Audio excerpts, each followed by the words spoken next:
Hollywood range of films நம்ம dubbing பார்த்துருக்குமே தவிர ஒரு தமிழ் ஒரிஜினாலிட்டியோட ஃபிலிம் பார்க்கவே இல்லை இது வரைக்கும். இன்னும் மொத்த அவஞ்சரிசியும் அவன் சொன்ன மாதிரி மொத்த அவஞ்சரிசியும் எல்லாத்தையும் தூக்கி கலந்து போட்டு இந்த டக்குழுக்கள் அந்த டக்குழுக்கங்கிற மாதிரி தான் இருக்குது. விசுவல்ஸ்லாம் ஹாலிவுட் லெவலில் இருக்குது. PS1 PS2 வந்ததுக்கு காரணம் என்ன அப்படின்னா அந்த நாவல் வந்து எல்லாரையும் பாதிச்சிருக்கு. கமல் சாரோட பர்ஃபார்மன்ஸு எனக்கு என்னமோ அதுதான் பெஸ்ட்டாக இருக்கும்னு தோணுது. ஒரு பூஸ்ட் பம்பாக இருக்கு ப்ரோ. படம் நல்லா வரும்னு நினைக்கிறேன் ப்ரோ. பல வருஷ கணக்குகளுக்கு முன்னால் இருந்த விஷயத்தெல்லாம் இப்போ வந்து காட்டுவாங்க அந்த மாதிரி தோணுது ப்ரோ. ஒரு ஹாலிவுட் மூவி நம்ம எப்படி பார்ப்போமோ அதே மாதிரி இருந்தது. கண்டிப்பாக அது ஒரு தாக்கத்தை ஏற்படுத்தும்னு நினைக்கிறேன் இந்தியன் சினிமாவில். இந்த ட்ரெய்லர் வந்து ஒரு ஹாலிவுட் ஈக்குவலான ஒரு படம் மாதிரி இருக்குது. பார்க்குறதுக்கே ரொம்ப பிரம்மாண்டமாக இருக்குது. ஏன்னா இந்த சின்ன ட்ரெய்லர்லேயே வந்து இவ்வளோ விஷயங்கள் காமிச்சிருக்காங்க. ஸோ மேபி இது ஒரு மெயின் பிக்சர் பார்க்குறதுக்கான ஒரு இன்ட்ரெஸ்ட்டை தூண்டுது ஆக்சுவலாக. ஏன்னா இந்த மாதிரி கான்செப்ட் வந்து ஹாலிவுட்டில் நிறையா வந்துருக்கு. ஹாலிவுட்டில் வந்தனால இப்போ தமிழ் ஆடியன்ஸ் அந்த படத்தை எல்லாம் பார்த்துருப்பாங்க, இந்தியா ஃபேன்ஸ் எல்லாம் பார்த்துருப்பாங்க. திருப்பி பிரபாஸை கூப்பிட்டு வந்து இப்போ தொடர்ந்து அவரோட படங்கள் 4 படங்கள் வந்து ஃப்ளாப் ஆயிடுச்சு. இப்போ வந்து ஏமாற்றமாக தானே இருக்கு. பிரபாஸ் இது வரைக்கும் பண்ண கேரக்டரில் வந்து இண்டிவிஜுவலிஸ்டிக்கை வந்து அதிகமாக காமிச்சிருக்காங்க. இது அப்படி இல்லை. இதில் வந்து காம்படிட்டிவாக ஆக்ட் பண்ணுறதுக்கான நிறைய ஆர்டிஸ்ட் உள்ளே கொண்டு வந்திருக்காங்க. மெயின் ஆர்டிஸ்ட் முக்கியமாக அமிதாப் பச்சன், கமலஹாசன்லாம்.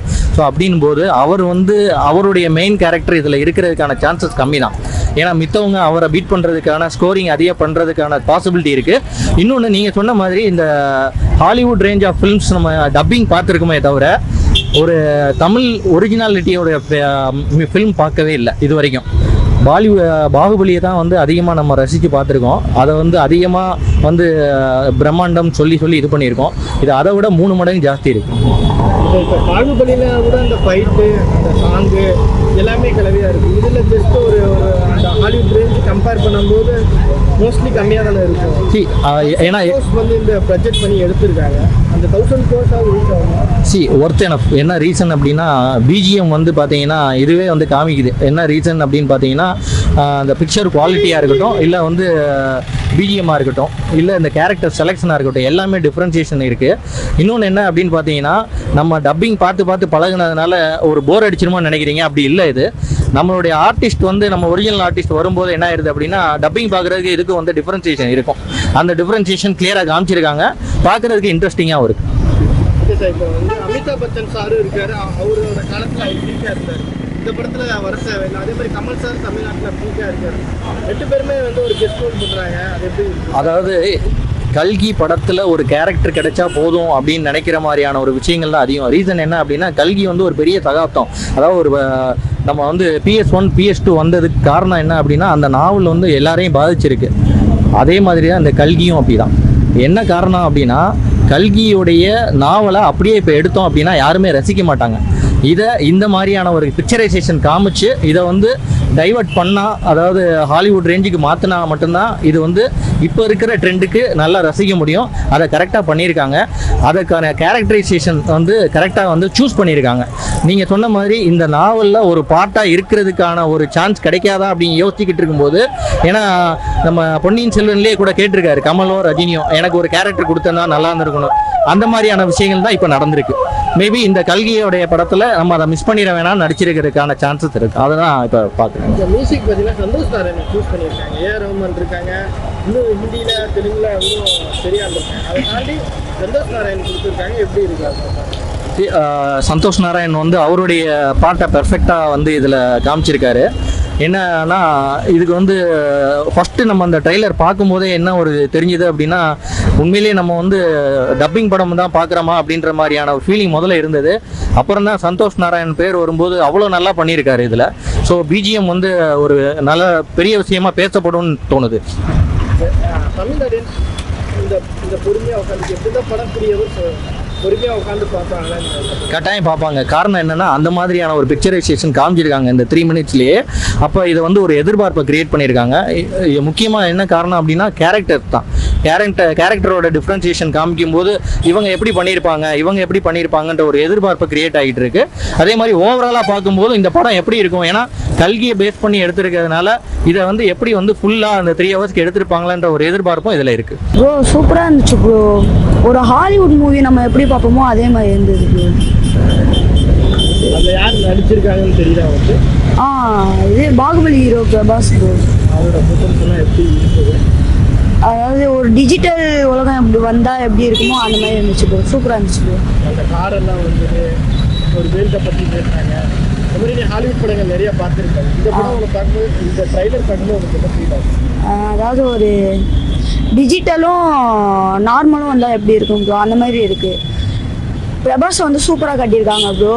அதுவும் இல்லாமல் படம் சூப்பராக இருக்குது. ட்ரைலரே இப்படி இருக்குன்னா படம் இன்னும் சூப்பராக இருக்கும் ப்ரோ. என்ன ஒரு ட்ரெய்லரா ஓகே ப்ரோ, நல்லா தான் இருந்தது. அது குறை சொல்ல சிஜிலாம் செம்மையாக இருக்குது. நிறைய டைட்டில் வச்சுருக்காங்க படத்தோடது. படம் எந்த மாதிரி போகுது, எந்த மாதிரி கான்செப்டில் இருக்குது? என்ன மொத்த அவஞ்சரிசியும் சொன்ன மாதிரி மொத்த அவஞ்சரிசியும் எல்லாத்தையும் தூக்கி கலந்து போட்டு இந்த டக்குழுக்கள் அந்த டக்குழுக்கங்கிற மாதிரி தான் இருக்குது. மற்றபடி அடுத்த ஜென்ரேஷனுக்கு வர மாதிரி ஒரு கதை சொல்லியிருக்கேன். கதையெல்லாம் நார்மல் ஸ்டோரி மாதிரி தான் ப்ரோ இருக்கு. நீ அங்கே ஹாலிவுட்டில் அவெஞ்சர்ஸில் என்ன பார்க்குறீங்க அதே மாதிரி தான், அதே ஃபீல் தான் இங்கே. இப்போ வேறு எதுவுமே கிடையாது. என்ன நம்ம ஆளுங்களுக்கெல்லாம் அங்கே இருக்கிற மாதிரி கெட்டப் போட்டால் எப்படி இருக்குமோ அதே மாதிரி வேற ஒன்றுமே கிடையாது. தொடர்ந்து படங்கள் ஃப்ளாப் ஆயிருக்கு. பாகுபலிக்கு அப்புறம் தொடர்ந்து அந்த ஆளு படம் நடிக்கிறது இதை சொல்ல போனால் தொடர்ந்து இந்த படமும் உனக்கு அப்படிதான் இருக்குமான்ட்டு என்ன தெரியல. 1000 கோடி பட்ஜெட் படம். 1000 கோடியா? ஐயோ, பட்ஜெட் வைஸ்லாம் இது பார்த்தா அது அந்த அளவில் ஒன்றும் பெருசாலாம் இல்லை ப்ரோ. அங்கே அந்த அவெஞ்சர்ஸில் என்ன இருக்குதோ அதே தான் இதில் இருக்குது. கமலை தான் கடைசியில் எல்லாம் கமலு தான் சரியாக இருந்தது சீனு. அவனை பார்க்குறதுக்கு இந்த தாரில் வருவானே அவனை மாதிரி தான் இறக்குறான். வேறு எந்த இதுவுமே கிடையாது. அமிதாப் பச்சன் சார் இருக்காரு, கமல் சார் இருக்காரு. அவங்க போர்ஷன்ஸு அப்படின்னு பார்த்தா அது அமிதாப் பச்சன் சார் அதெல்லாம் சூப்பராக இருந்தது. அந்த கமலுக்கும் அந்த கெட்டப்லாம் நல்லா இருந்துச்சு. இவன் தான் அவன் ஜோக்காட்டம் அப்படியே இருக்கிறான். சொல்கிறவங்களாம் ஒன்றும் இல்லை ப்ரோ. இப்போ வந்து சந்தோஷ் நாராயண் மியூசிக் இந்த படத்துக்கா ப்ரோ? என்ன ப்ரோ சொல்கிறீங்க ப்ரோ? இப்போனா இது வேறு மாதிரி இல்லை ப்ரோ. அவர் மியூசிக்னாலே நல்லாயிருக்கும். ஆனால் இந்த படத்துக்கு எப்படி பண்ணியிருப்பாருன்றது தான் கொஞ்சம் நார்மலாக ஒரு சொல்லப்போனால் இது இந்த மாதிரி ஒரு படத்துக்கு மியூசிக் பண்ணுவோம் நாங்கள் எக்ஸ்பெக்டே பண்ணல. பார்க்கலாம் மேபி எப்படி இருக்குன்ட்டு. அதுவும் பார்த்தா தான் தெரியும். இப்போ ட்ரைலரில் பார்த்தாலும் இது அவர் மியூசிக் மாதிரியே தெரியல. அது புதுசாக இருக்குது. நீ சொல்லவும் தான் சந்தோஷம் நாராயணன் தெரியுது. எதிர்பார்ப்பு ட்ரைலர் பார்க்காம இருந்தாலும் இந்த எதிர்பார்ப்பு இருந்திருக்கும் போல. பார்க்கவும் எனக்கு அவ்வளோக்கும் பர்சனலாக இல்லை. கல்கி ட்ரெயிலர் நல்லா இருந்துச்சு ப்ரோ. அப்புறம் விஷுவல்ஸ்லாம் ஹாலிவுட் லெவலில் இருக்குது. லாஸ்ட்டில் கமல் சாரோட பெர்ஃபார்மன்ஸு எனக்கு என்னமோ அதுதான் பெஸ்ட்டாக இருக்கும்னு தோணுது. அவ்வளோதான். உங்களுக்கு ட்ரெய்லர் பார்க்கும்போது இது என்ன மாதிரியான ஒரு சப்ஜெக்டாக இருக்கும்? பிரபாஸ் இதுக்கு முன்னாடி நிறைய படங்கள் வந்துருக்கு. ஆமாம் இது எந்த ஒரு டிஃப்ரெண்ட்டாக பண்ணியிருக்காரு. எப்படி நல்லா தான் இருக்கும்னு நினைக்கிறேன். லாஸ்ட்டில் வந்து அந்த புஜி கார் சொல்லிட்டு அது வந்துச்சுல, அது நல்லா இருந்துச்சு. அவ்வளோதான் ப்ரோ. இந்த மாதிரி கான்செப்ட் வந்து நம்ம ஹாலிவுட்டில் தான் பார்த்துருப்போம். வேறு வேர்ல்டில் இருந்து வந்து காப்பாற்றுவோம். தமிழில் 1000 crores லான்ச் பண்ணி எடுத்திருக்காங்க. ஆமாம். தமிழ் ஆடியன்ஸுக்கு எப்படி இருக்கும்? தமிழ் ஆடியன்ஸுக்கு பிடிக்குமான்னு தெரில. பட் ஆனால் அந்த அளவுக்கு இருக்குது. பார்ப்போம், வெயிட் பண்ணி படம் வந்த பிறகு பார்த்துக்கலாம் ப்ரோ. படம் சூப்பராக இருக்குது, ஹிட்டாக இருக்குது, எல்லாமே சூப்பர். ட்ரெய்லர் பார்க்கும்போது என்ன மாதிரி ஸ்டோரியாக இருக்குது? எல்லாமே ஓகே, எல்லாமே சூப்பராக இருக்குது. இந்த படத்தை பார்த்தா எல்லாருக்கும் ரொம்ப பிடிக்கும். எல்லாரும் பார்க்கலாம், சந்தோஷமாக குடும்பத்தில் எல்லாரும் பார்க்கலாம். படம் ஹிட்டாக இருக்குது. ரொம்ப நல்லா இருக்குது ப்ரோ. ட்ரெய்லர் பார்த்த உடனே பிளாக் பஸ்டர் தான் நினைக்கிறேன் ப்ரோ. படம் நல்லா தான் இருக்குது. ட்ரெய்லர் பார்க்கும்போதே ஒரு பூஸ்ட் பம்பாக இருக்குது ப்ரோ. படம் நல்லா வரும்னு நினைக்கிறேன் ப்ரோ. தேட்டரில் பார்க்கணுன்ற எக்ஸ்பீரியன்ஸ் இருக்குது. படத்தில் 3 லெஜெண்ட் இருக்காங்க. ஆமாம் ப்ரோ. பிரபாஸ், இந்த அமிதாப் பச்சன் இவங்களாம் செம்மையாக பண்ணியிருக்காங்க. எமோஷன் அது பார்க்கும்போதே கொஞ்சம் நல்லா தான் ப்ரோ இருக்குது. அப்படியே ஸ்க்ரீன்லலாம் ஃபுல்லாக தெரிக்கும் ப்ரோ. ஆனால் தேட்டரில் நல்லா தான் இருக்குது ப்ரோ. பார்க்கும் போதே நல்லா தான் இருக்குது. ஒரு டிஃப்ரெண்ட் ஸ்டோரியாக எடுத்திருக்காங்க. ப்ரோ பண்ணியிருக்காங்க. ஓவரால் சினிமாவுக்கு நல்லா தான் ப்ரோ இருக்கும். ஆனால் இந்த வாட்டி இந்த படம் கொஞ்சம் நல்லா இட்டு கொடுக்குன்னு நினைக்கிறேன் ப்ரோ. ட்ரைலர் பார்க்கும் போதே நல்லா இருக்கு. அதான் ப்ரோ. லாஸ்ட்டில் இவர் வாய்ஸ் வேறு கொடுத்துருந்தாரு, கமல் வாய்ஸ் வேறு கொடுத்துருந்தாரு. அதுவும் நல்லா தான் இருக்குது. படம் ஹிட்டு தான் ப்ரோ. பிளாக் பஸ்டர் வரும்னு நினைக்கிறேன் ப்ரோ. ட்ரெய்லர் பயங்கரமாக இருந்தது ப்ரோ. ஆக்சுவலாக வந்து அதோட ட்ரெய்லர் வந்து பயங்கர பிரம்மாண்டமாக இருக்குது. ஆக்சுவலாக ஸ்க்ரீன் பிளேலாம் வேறு லெவலில் பண்ணியிருக்காங்க. அண்ட் மாசாக இருக்கும் அப்படின்னு நினைக்கிறேன். இது ஒரு எப்படி சொல்கிறது, ஒரு பயங்கரமான ஹிட் கொடுக்கும் அப்படின்னு நினைக்கிறேன் ப்ரோ. உங்களுக்கு பார்க்கும்போது என்ன மாதிரி இது ஒரு ரிலேட்டடாக இருக்குன்னு கெஸ் பண்ணுறீங்க? என்ன ரிலேட்டடாக இருக்கும் அப்படின்னா ஒரு எப்படி சொல்கிறது, பல வருஷ கணக்குகளுக்கு முன்னால் இருந்த விஷயத்தெல்லாம் இப்போ வந்து காட்டுவாங்க அந்த மாதிரி தோணுது ப்ரோ. இப்போ அப்டேட் சினிமா, இந்த படம் வந்து ஒரு அப்டேட் சினிமா, அடுத்த காலத்துக்கு அடுத்த வருஷத்துக்கு அப்டேட்டான இது மாதிரி பார்க்கும்போது அப்டேட்டான வெர்ஷன் மாதிரி அப்படி ஒன்றும் தெரில. பட் வந்து இது ஒரு பயங்கரமான ஒரு எப்படி சொல்கிறது, மக்கள் ஆடியன்ஸ்க்கு வந்து இது ஒரு பயங்கரமான கனெக்டிவிட்டியான ஒரு ஃபிலிமாக இருக்கும் அப்படின்னு நினைக்கிறேன். இப்போ ஹாலிவுட்டில் பார்த்தீங்கன்னா சினிமாவை அடுத்தடுத்த கட்டத்துக்கு நோக்கிட்டு போகிறாங்க. சூப்பர் பவர் யா அந்த மாதிரி. அதை இப்போ வந்து இந்தியா சினிமா ஃபர்ஸ்ட் பண்ணுறதுனால அந்த மாதிரி இருக்காது. இல்லை ப்ரோ, இது பயங்கர பிரம்மாண்டமாக இருக்குது. அதான் நான் ஃபர்ஸ்ட்லேயே சொல்லிட்டேன், இது பயங்கர பிரம்மாண்டமாக இருக்குது, எக்ஸைட்மெண்ட்டாக இருக்குது. இதில் நிறைய விஷயங்கள் இருக்கும் அப்படின்னு நினைக்கிறேன். ஆக்சுவலாக அமிதாப் பச்சன் அண்ட் வந்து கமல் சார், இந்த மாதிரி வந்து பிரபாஸ் சார்லாம் நடிச்சிருக்காங்க. அண்ட் சூப்பராக இருக்கும் அப்படின்னு நினைக்கிறேன். அண்ட் வெயிட் பண்ணிட்டு இருக்கேன் படத்துக்காக. பார்த்தீங்கன்னா பெரிய பட்ஜெட் படமாகவே இருக்கும்.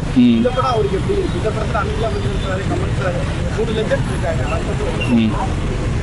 அண்ட் வந்து எப்படி சொல்கிறது, பிரபாஸ் சார் சூஸ் பண்ணுற படம்லாம் வந்து பெரிய பட்ஜெட் படமாக இருந்தாலும் அது வந்து ஒரு குவாலிட்டியாக இருக்குது. அண்ட் வந்து இது அதோட பெட்டராக இருக்கும் அப்படின்னு நினைக்கிறேன்.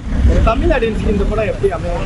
தமிழ் ஆடியன்ஸ்க்கு பயங்கரமாக இருக்கும்னு நினைக்கிறேன் ப்ரோ. ஆக்சுவலாக படம் பார்த்தா தான் தெரியும். அண்ட் வந்து எனக்கு பொறுத்தவரையிலும் பர்சனல் கனெக்டிவிட்டி அப்படின்னா ஆக்சுவலாக ட்ரைலர் பார்த்தோன்னே ஓகே பார்க்கலாம், சூப்பராக இருக்கும், ஒரு மாஸ் என்ட்ரியாக இருக்கும் அப்படின்னு நினைக்கிறேன் ப்ரோ. இது நல்லா இருந்தது ப்ரோ, பயங்கர ஃபேண்டஸியாக இருக்குது.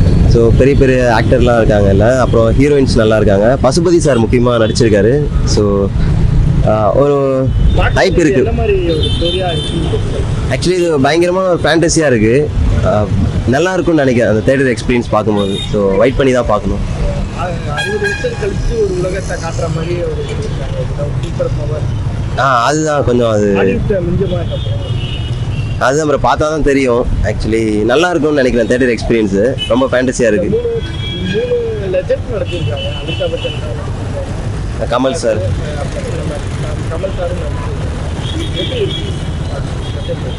அதுதான் ப்ரோ காமெடி என்ன பிரம்மானந்தா இருக்காங்க. ஸோ எல்லாருமே இருக்காங்க. கண்டிப்பாக அது பிளாக் பஸ்டர் ஹிட் ஆகும்னு நினைக்கிறேன். ஸோ வெயிட் பண்ணி தான் பார்க்கணும். ஓ